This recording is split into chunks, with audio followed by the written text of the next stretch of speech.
오늘 베드로는 두 가지의 말씀을 우리에게 간접적으로 명령하고 있습니다.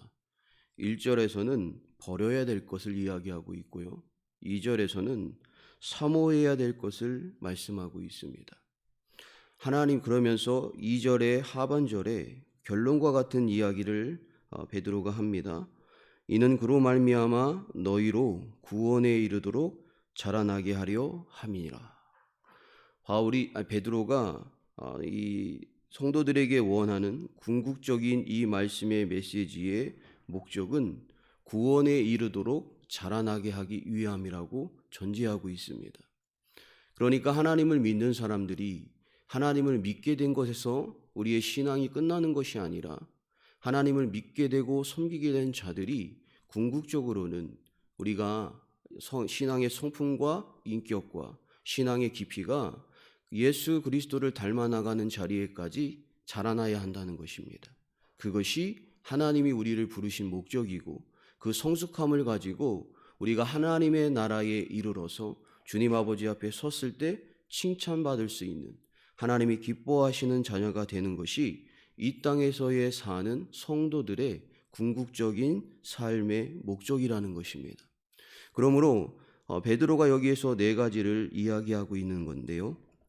모든 악독과 모든 기만과 외식과 시기와 모든 비방하는 말을 버리고라고 말합니다. 악독이라는 것은 악의적인 그러니까 악을 행하기 위한 뜻을 세우는 것을 악독이라고 말할 수 있습니다. 그러니까 내가 저 사람을 비방하려고 넘어뜨리려고 악의적인 계획을 세우는 것이 악독이죠. 또 기만은 상대방에 대해서 우습게 판단하고 쉽게 보고 그를 낮게 생각하는 것입니다. 그리고 또 외식이라는 것은 다른 말로 얘기하면 위선이라고 말할 수 있습니다. 자칫 잘못하면 하나님을 섬긴다고 하는 하나님의 백성들이 이 위선에 빠지기 쉽습니다. 특별히 목회자의 길을 걸어가고 있는 목회자의 삶 속에서 자칫 잘못하면 거룩하게 보이려고 하는 이 위선과 외식에 빠지기 쉽습니다. 우리 성도들은 항상 하나님 아버지 앞에 먼저 진실해야 됩니다. 하나님 아버지 앞에 진실할 때 당연히 사람 앞에서 진실한 모습과 진실한 행실을 보여줄 수 있는 거예요. 그런데 교회에서는 거룩한 것 같은데 교회 밖에서의 모습은 세상 사람들과 다른 바 없는 판단과 입술에 정죄에 속고 살아가고 행동 속에서도 세상 사람들과 다름이 없는 삶을 살아갈 때 우리는 쉽게 하나님의 영광을 가릴 수 있다는 우리의 이 신앙관을 우리는 잊지 말아야 된다는 것입니다. 또 우리가 가지고 있는 본성 중에 시기하는 것은 굉장히 쉽습니다. 또 비방하는 말, 모든 비방하는 말이라고 그랬습니다. 교회가 굉장히 말이 많은 곳이 교회입니다. 그래서 입술에 이 소식이 굉장히 빠르게 전달되는 것도 교회인 것을 알 수 있습니다. 좋은 소식이든 나쁜 소식이든. 근데 우리가 잘못 입술을 벌리면 이 남을 비방하기 쉽습니다. 이 인간의 본성 중에 하나는요. 사람을 비방하고 낮추는 것에는 굉장히 빨리 반응합니다. 그런데 남을 사랑하고 남을 존중하는 표현에 대해서는 굉장히 더디게 갑니다. 이것이 우리의 본성을 거스리는 거예요. 우리가 누군가를 존경하고 사랑합니다라고 고백하는 것도 용기가 필요하더라고요. 저희 할아버지께서 소천하시기 전에 10월 3일 날 제가 순천에 내려갔습니다. 그리고 제 마음속에서 할아버지 되시는 목사님으로부터 많은 은혜를 입었고 사랑을 받았습니다. 장손이다 보니까 많은 사랑을 주셨습니다. 그런데 늘 감사하다는 말씀을 드렸는데 사랑한다고 말씀을 드린 적은 없었어요. 그래서 제가 용기를 내서 할아버지께 소천하시기 전에 꼭 사랑한다는 말씀을 드리고 싶었습니다.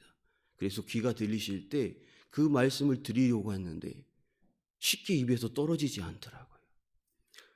제가 남을 비방하고 비판하고 판단하는 말을 보면 쉽게 나오는 것 같은데 존경하고 사랑하는 할아버지에 대해서 제가 자주 고백하지 못했던 말씀을 단어를 고백하려고 하니까 용기가 필요하더라고요. 그래서 저는 제 나름대로 용기를 내서 임종 직전에 할아버지께 감사합니다. 그리고 사랑합니다. 라는 고백을 드렸습니다. 그때 제 마음이 되게 가벼워졌고 이제 할아버지께 제가 드릴 수 있는 최고의 고백을 드렸다고 생각이 듭니다. 이렇게 하나님의 자녀가 하나님의 자녀로서 자라나고 성숙하여야 되려면 오늘 1절에서 얘기하는 악독, 기만, 외식, 시기, 모든 비방하는 말을 버려야 됩니다. 그러면 이 버린 것에서 끝나는 것이 아니라 베드로는 그 2절에 중요한 말씀을 하고 있습니다. 같이 우리 다시 한번 읽어보겠습니다. 가난하기들 같이 순전하고 신령한 젖을 사모하라. 이는 그로 말미암아 너희로 구원에 이르도록 자라게 하려 함이라. 여기에 보면 순전하고 신령한 젖을 사모하라 라고 말하고 있습니다. 순전하고 신령한 젖은 그러면 무엇일까요? 이것은 바로 말씀입니다. 하나님의 말씀 곧 진리입니다. 진리를 다른 말로 한다면 본질을 알아야 한다는 것입니다. 우리는 본질 곧 진리를 알아야 합니다. 진리를 알아야 우리의 영혼이 성장하고 성숙하기 때문입니다. 하나님의 말씀이 성숙의 방편입니다. 그래서 우리의 인격이 성장하기 위해서는 반드시 필요한 것이 하나님의 말씀입니다. 그냥 말씀이 아니라 진리이고 이 진리는 성경에서 말씀하고 있는 본질을 말하는 거죠. 그래서 베드로는 그냥 하나님의 말씀이라 표현하는 것이 아니라 순전하고 신령한 젖이라라고 말하고 있습니다. 순전하다는 것은 거짓이 없다는 거예요. 그 속에. 그리고 무엇인가 다른 성분이 섞여 있지 않은 것이 순전한 것입니다. 또한 흠이나 티가 없이 완전 무결한 상태에 있는 것이 순전한 것입니다. 그러니까 우리 성도들이, 우리 신자들이, 하나님의 자녀들이 그의 심령의 영혼과 믿음이 자라나기 위해서는, 변화되기 위해서는 결국 궁극적으로 하나님의 순전한 하나님의 진리의 말씀이 우리의 심령 가운데 자리 잡아야 된다는 거예요. 우리의 옛사람의 본성인 악독과 비방하는 말과 시기와 이런 죄된 본성을 버리도록 노력을 하고 그 비워져 있는 우리의 심령 가운데 하나님의 순전한 말씀으로 채워지는 삶이 너무나 중요하다는 겁니다. 건강한 어린아이들은 젖을 무척 사모합니다. 그래서 어린아이들에게 엄마가 젖을 사모하는 식욕이 없으면 그 아이는요, 성장이 자라날 수가 없는 거예요. 정상적인 성장이 불가능한 것입니다. 그래서 만약 아이에게 이 젖에 대한 식욕이 없다면 그것은 원인이 있는 거죠. 그 첫째는 뭐냐면 병들었기 때문입니다. 아이가 병들면 어머니의 젖을 빨지 못합니다. 힘이 없어서. 질병에 걸리면 식욕을 잃어버려요. 그리고 마찬가지로 신앙적으로도요, 영적으로 병에 들어 있으면 우리는 하나님의 말씀에 대한 식욕이 상실해 버립니다. 그래서 여러분들은 하나님의 말씀을 정말로 사모하고 계십니까? 많은 교인들이 하나님의 말씀을 사모한다고 믿고 싶습니다. 그러나 사실 많은 교인들이 하나님의 말씀을 사모하는 마음이 많지 않습니다. 대부분 말씀을 사모하지 않아요. 그래서 말씀을 사모하지 않으니까 진리의 눈이 더더욱 어두워져 있습니다. 하나님의 말씀을 보면 그 속에서 하나님이 나에게 주시는 은혜의 말씀을 통하여서 우리가 이 신령한 진리의 눈을 뜨어야 되는 겁니다. 그래서 눈이 어두워진 자의 특성은 무엇이냐면은 본질을 보지 못한다는 거예요. 저 사람이 나에게 왜 친절을 베푸는가? 이유가 있는 사람들이 있어요. 그냥 하나님의 은혜로 섬기라고 하셨고 섬기는 게 기뻐서 그래서 섬기는 분들도 있지요. 그래서 잘해주는 분들이 있습니다. 그러나 그렇지 않은 다른 목적으로 나에게 찾아와서 뭔가 선의를 베푸는 사람들도 있다는 거예요. 우리가 교회 안에서만 생활하는 것이 아니라 우리 신자들은 세상에서도 같이 살아갑니다. 그러면 세상에서 우리가 속화되지 않고 신앙을 지켜나가고 남들에게 이용당하지 않고 지혜롭게 살아가려면 성도에게 분명히 필요한 것은 분별력이에요. 그러면 사람과의 관계 속에서 떨어지지 않고 살아가는 것이 우리의 모습인데, 저 사람이 나에게 다가오는 목적을 우리는 먼저 분별해야 되는 겁니다. 인간은 교환해서요, 얼마든지 사람의 마음을 좋게 만들고 친하게 만들고 뭐 다 빼줄 것처럼 얘기하지만 나중에 그 사람의 목적은 뒤통수 치는 사람들도, 세상 사람들은 부직이 있습니다. 그런데 그것이 교회 밖에만 있는 것이 아니라 교회 안에서도 우리가 그것이 필요한 것이 분별력이라는 거죠. 그래서 하나님의 진리의 말씀의 이 본질을 정말로 사모하고 말씀으로 심령에 붙들려 있는 사람은 본질을 보게 됩니다. 저 사람이 나에게 선대하는 이유를 보게 되는 거예요. 그래서 속지 않는 거죠. 또 본질을 보지 못하는 사람들의 특징은 속는 것뿐만 아니라 분별이 없기 때문에 죄와 악을 분별하지 못합니다. 오늘날 시대는 급속도로 죄속화되고 있어요. 현대 문명이 발전하고요, 경제적인 풍요도가 높아지면 높아지는 나라일수록 죄 속에 사람들이 빠져갑니다.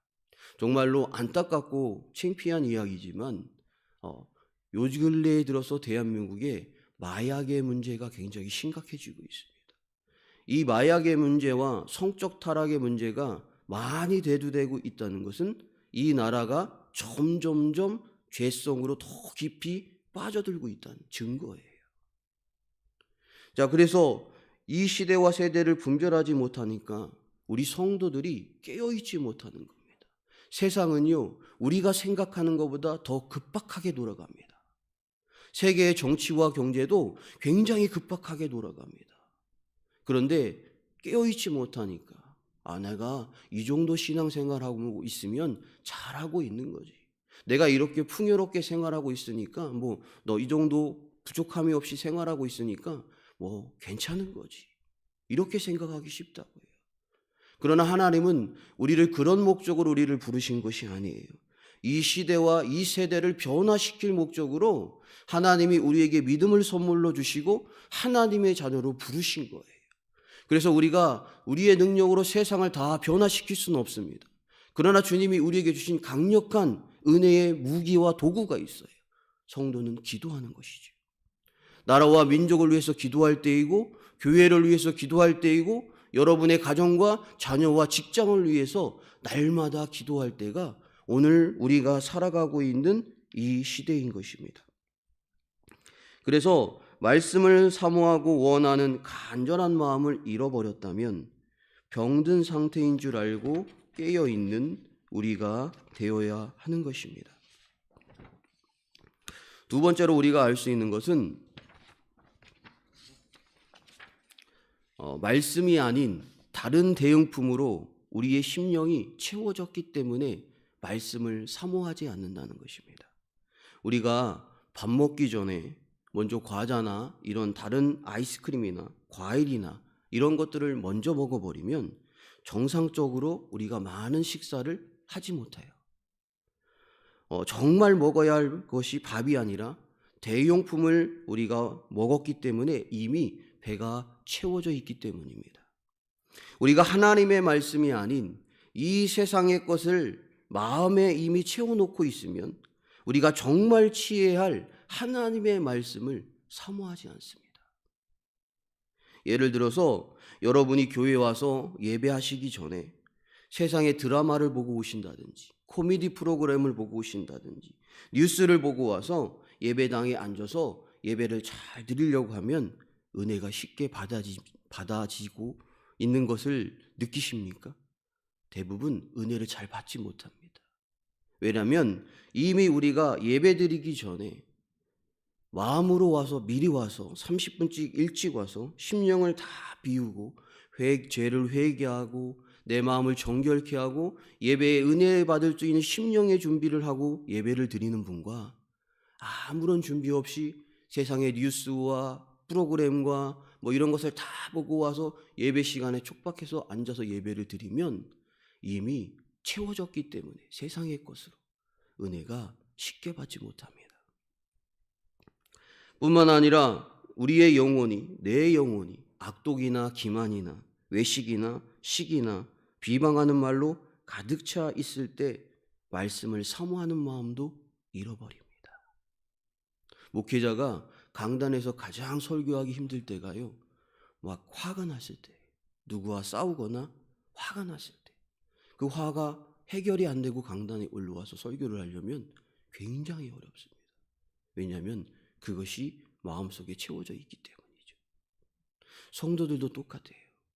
세상에서 시기하고 비방하고 세상에서 그냥 막 살다가 교회에 와서 신앙인인 것처럼 아니면 세상 속에서도 믿는 자처럼 살아가려면 어려운 것입니다. 하나님의 말씀이 들려지지 않아요. 그리고 배부르기 때문에 하나님의 말씀에 목마르지 않습니다. 그리고 그러므로 말미암아 죄를요, 한 번 짓는 것과 두 번 짓는 것과 세 번 짓는 것과 차이가 굉장히 큽니다. 죄를 지으면 지을수록 나의 심령은 하나님의 말씀을 사모하는 자리에서 점점점 멀어집니다. 그러므로 우리의 마음이 강팍하고 강팍할수록 진리에 대한 사모한 마음은 없어져 버리는 것입니다. 그래서 베드로가 이렇게 얘기합니다. 사모하라. 순전하고 신령한 젖을 사모하라. 말씀은 우리에게 생명입니다. 베드로전서 1장 23절에 이렇게 말씀합니다. 너희가 거듭난 것은 썩어질 씨로 된 것이 아니요 썩지 아니할 씨로 된 것이니 살아있고 항상 있는 하나님의 말씀으로 되었느니라. 우리는 말씀으로 거듭났습니다. 말씀이 우리에게 새 생명을 주셨습니다. 뿐만 아니라 우리의 생명이 자라나게 하는 것이 말씀입니다. 그리스도 안에 있는 이 새 생명을 자라나게 하는 것은 바로 말씀밖에 없는 것입니다. 그래서 여기서 사모한다는 말은 심령이 사랑함으로 동경한다는 것입니다. 우리의 심령이 하나님의 말씀을 동경한다는 거예요. 그냥 동경하는 것이 아니라 사랑함으로 하나님의 말씀을 동경한다는 거예요. 이것을 다른 표현으로 말씀을 드리면 시편 기자가 얘기한 것처럼 목마른 사슴이 시냇물을 찾기에 갈북한 같이 내 영혼이 하나님의 순전하고 신령한 말씀을 사모해야 한다는 것입니다. 사모하는 자에게는 하나님이 그 말씀의 꿀송이와 같은 은혜를 우리의 심령 가운데 반드시 채워주시는 줄 믿으시기를 원합니다. 그럼으로써 결론과 같은 이 말씀을 주신 이유는 우리가 하나님이 주신 이 생명의 몫을 우리 각자에게 있기 때문이에요. 우리는요, 설교의 말씀을 들으면 우리가 신앙생활을 잘하고 있는 것처럼 생각하기 쉽습니다. 그러나 하나님이 주시는 설교의 말씀을 듣는 것으로 우리가 신앙생활을, 믿음생활을 다 완전히 이루고 있는 것은 아닙니다. 왜냐하면 하나님이 주시는 신령한 말씀은 각자의 몫으로 받아야 돼요. 그러니까 하나님의 설교의 말씀을 듣기 전에 여러분 각자가, 저희 각자가, 하나님의 자녀된 모든 사람이 하나님의 말씀 그 자체를 사모해야 됩니다. 이것을 읽으셔야 돼요. 이 말씀을 읽고 이 말씀을 통해서 개인적으로 은혜 받는 심령의 관계가 말씀을 통해서 있어야 되는 거예요. 이것이 첫 번째입니다. 그리고 두 번째는 주일날 주님의 전에 나와서 주의 종으로부터 하나님의 말씀의 은혜의 풍성함을 또 누리셔야 되는 거예요. 이것이 같이 되어질 때 온전한 신앙생활이 이루어지는 거예요. 그러므로 하나님의 말씀을 사모하고 생명으로 삼는 것은 목회자의 몫이 아니라 성도 각자의 몫이라는 것입니다. 내가 사모하고 채워져 나가기를 애쓰고 주님의 말씀의 은혜를 늘 읽고 묵상하고 그 주시는 하루하루의 메시지를 성경을 말씀을 통해 얻을 때 그 영혼은 하루하루의 삶 속에서 하나님과 동행하는 은혜의 시간의 삶이 되어질 것입니다. 낙심할 일을 만나도 낙심하지 않고 주님을 바라볼 수 있게 되는 거죠. 그러나 그렇지 않은 삶을 살아갈 때 우리는 조그만한 시험이 와도 쉽게 넘어지고 쓰러질 수 있다는 것입니다. 그러므로 베드로가 여기에서 이야기하는 것은 이 시대적인 배경은요, 고난당하는 시대였어요. 목숨을 걸어야 되는 거예요. 예수님의 이름을 부르는 자는 다 죽임을 당하는 그런 시대에 베드로가 복음을 전하고 있습니다. 그런 시대에 이렇게 얘기하는 거죠. 순전하고 신령한 젖을 사모하라. 고난의 때에도 하나님의 말씀이 결국 우리 영혼에게는 생명이 되어진다는 것입니다. 그러므로 시편 119편 105편에 이렇게 말합니다. 주의 말씀은 내 발의 등이요 내 길의 빛이니이다. 그런데 이 말씀은 아무에게나 발의 등이요 길이 되는 것이, 길의 빛이 되는 것이 아닙니다. 주님의 순전하고 신령한 하나님의 말씀을 사모하는 자에게, 그 말씀을 순종하는 자에게 말씀이 내 인생의 길이 되고 빛이 되고 능력이 되는 것입니다. 사모하는 자에게만. 그러므로 하나님의 말씀을 사모하는 자에게 주님이 빛이 되셔서 인도해 주셔서 참 생명, 참 평안, 참 기쁨, 참 만족을 우리에게 주시는 줄 믿으시기를 원합니다. 그래서 아까 말씀을 드렸던 것처럼 서론에서 순전한 신령한 젖을 사모해야 될 이유 2절 하반절에 말하고 있습니다. 이는 그로 말미암아 너희로 구원에 이르도록 자라나게 하려 함이니라. 말씀을 사모해야 하는 이유, 우리의 영혼이 구원에 이르게 자라나기 위함입니다. 인간의 인생길은요, 대부분 사람들은 성공을 목적으로 달려갑니다. 그러나 하나님이 우리에게 주신 인생길의 목적은 성공이 아니라 성숙입니다. 지금보다 더 깊이 하나님을 사랑하는 자로, 100% 하나님을 신뢰하는 자로, 주님의 말씀이라면 내 뜻과 내 모든 의지를 내려놓고 순종하는 자로, 주님이 원하시라면 원수까지도 예수님과 같이 용서하며 사랑하는 자로, 주님은 우리를 성숙한 자로 부르시는 거예요. 성숙되어져서 하나님 나라에 오라고 우리에게 인생길을 우리에게 제시하고 있는 겁니다. 그런데 세상 사람들은 어떠죠? 성공을 위해서만 달려갑니다. 성공이 곧 행복이라고 착각하는 거죠. 오늘 우리에게 하나님은 원하시는 것이 있습니다. 우리의 인생길은 고난 중에 있다 할지라도 주님이 우리에게 원하는 것은 성숙을 원하신다는 거예요.